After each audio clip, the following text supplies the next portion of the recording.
صحة فطوركم أرواحوا مع بعض نديروا فلفل محشي عنابي. نورمالمون هذا الفلفل المحشي نديروه في الجزائر كامله، كان يعيطوا له الدولمه وكان يقولوا الفلفل محشي خضره محشيه. دونك انا جينيرالمون نوجد طماطم، ندير كلش بارد في البارد، يعني طماطم ما نطيبهاش، نحط التوابل تاعي بعد ما الطماطم تكون عندي معجون تاع الطماطم فخاش هكا.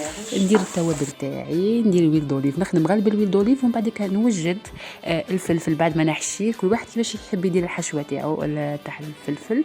جينيرالمون كان يديروا الفيونداشي والتوابل والبصل والمعدنوس وشويه روز والتوابل اللي عندكم، ونقفلو هكا بالفرينه. جينيرالمون نقليه، نحب نقليه في السمن ولا في الزبده، نقليه شويه باش جيست نحمر، ما نحبش نطيبو يعني نحمر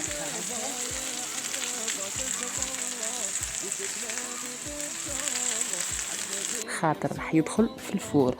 كيما تشوفوا دوكا هكا بخسكه وطايب نص طياب شويه بركه، وندخلو في الفور. يدي ديك التحميره تاعو الحمراء كيف هكا، ويدي تخرج ريحه التوابل والفاح هذاك، والريحه بتخرج نعبالي وقتها كيش كنت نطيب. فوالا حتى البطاطا تاني قليتها، كلش قليته. ومن بعد الفا يخرج من الفور، يخرج هكا مجمر طايب، ونقولكم بصحتكم وبسلامه.